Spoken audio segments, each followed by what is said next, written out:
Yes, well, we're very kindly joined here now by Lalit himself, Lalit Modi, who today learned, much to his chagrin, I'm sure, that he has been banned. He's received a lifetime ban from the BCCI. Now, Lalit, thank you very much for sharing your time with us.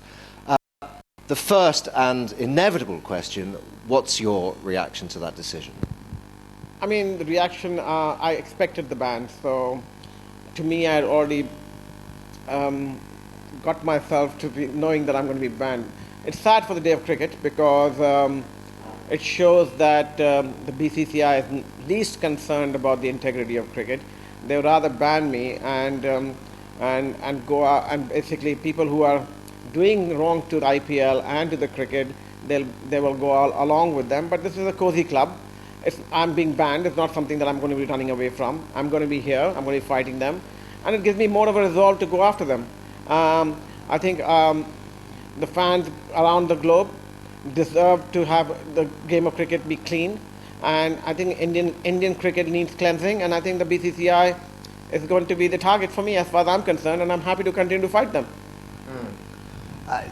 This is fighting talk, quite belligerent talk, but we'll come to that in a minute. But there must be a sense of loss and sadness within you that this creature that you created from scratch has now been robbed of you.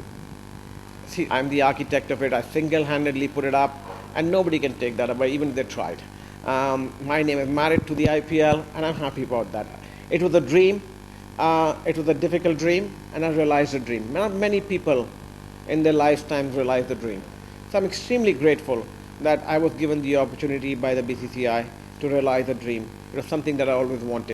But to say that I'm robbed, I'm raising issues, and they don't like it. I did a few things, but you know, I started from scratch. I wrote the book. I didn't know how the chapter is going to unfold. I didn't know which way we were headed. And I always said, we got to continue to improve as we move along.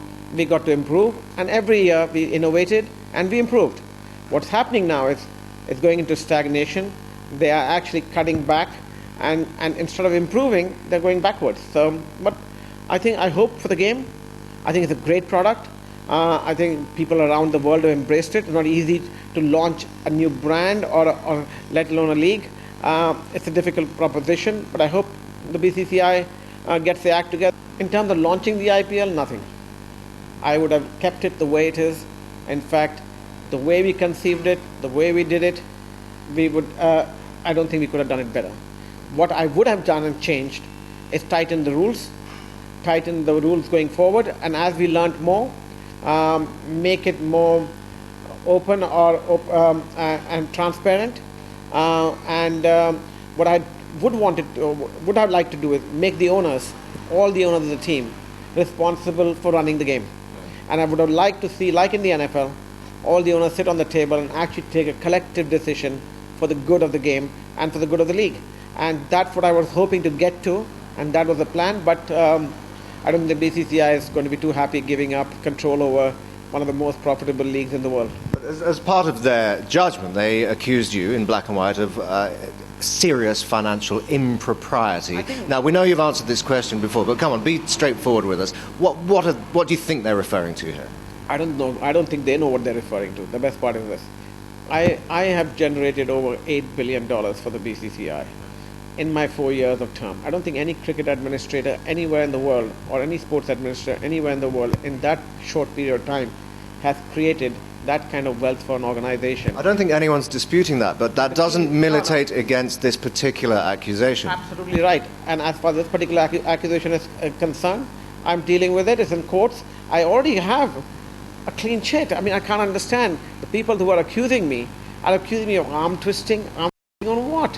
Arm twisting the Kochi franchise for what? To protect the BCCI interests. I put in clauses that protect the BCCI interests, not take away from the BCCI interests. And they removed those clauses. And what has happened? The implication might have been you were trying to perhaps tilt the playing field in favor of your own favored franchisee. I don't care about the franchisee or the favored franchisee. They were all franchisees were friends of mine, whether we like it or not. That's how it was. The bidders were there, and the key issues were not tilting, was preempting. Please understand, it's very fine for somebody to say that I was tilting. I studied every major conceivable league for 15 years before I conceived the IPL. I knew the likely problem that might arise. And one of the problems was going to be stability of the league. And when I did put in clauses, and the clauses were put in plain, simple terms ahead of time, were to safeguard the league. And I did predict that if we did not put these clauses in, it's not today I'm saying it in after respect, I said it before, and it will be detrimental to the league. 2 years down, two teams that were bid at $330 million and $370 million respectively have both gone away from the league. They both defaulted one way or the other. They both disappeared.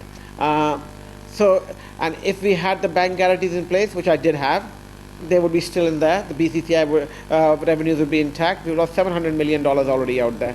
So when they try and accuse me of impropriety, I think they need to know who's doing the impropriety and who's actually doing the safeguarding.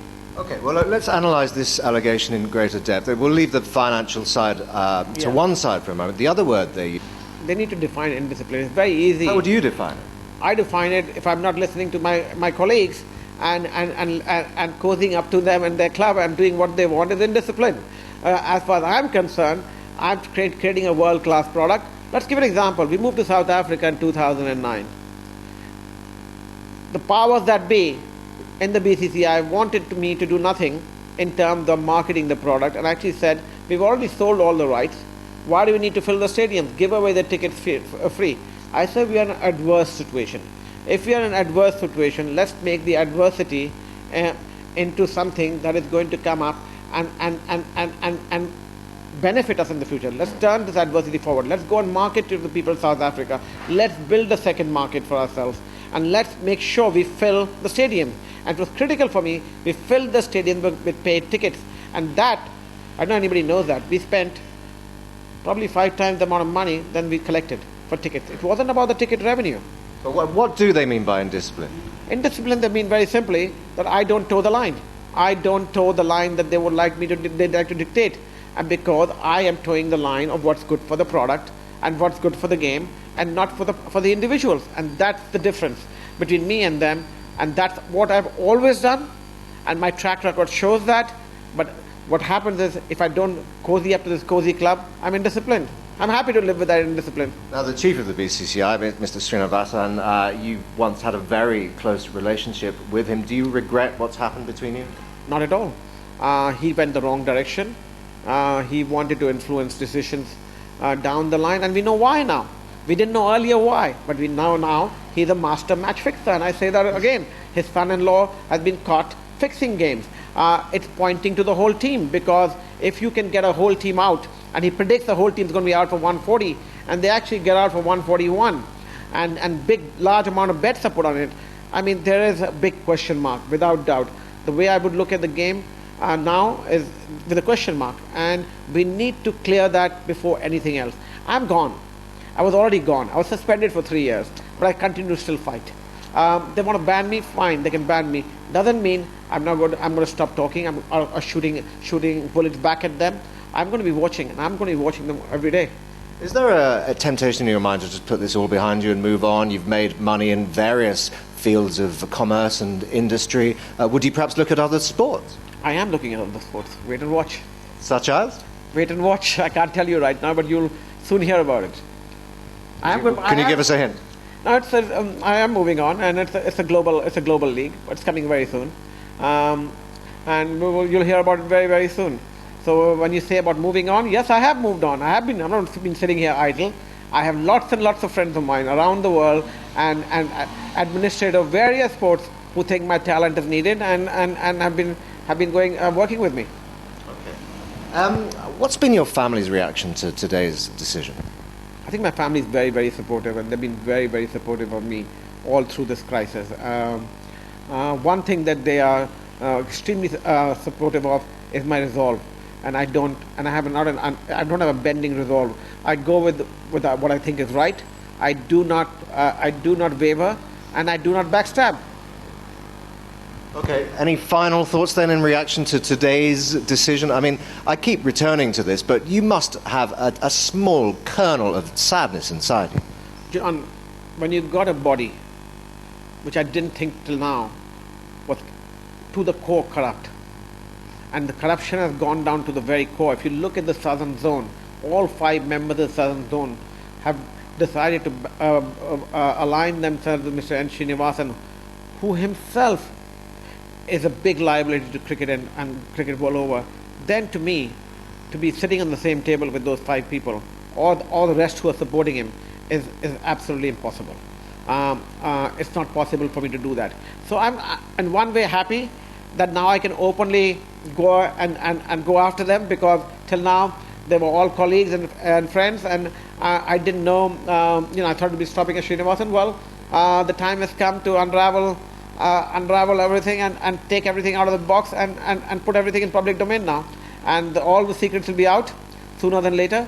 And not only that, but I'll continue to go after them. And I think we have had enough of this cozy club, and it's time that these people are all taken to task.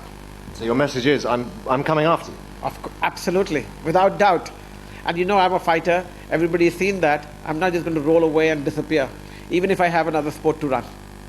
Well, there you go. We're going to have to leave it there, but very much fighting talk there from Mr. Modi. Just to recap, he says he's regretful. He expresses some regrets about today's decision, but intends to fight every step of the way. And I guess the final thought is we haven't seen the last of you. No, you haven't seen the last of me. Well, thanks very much for joining us, and it's back to you in the studio.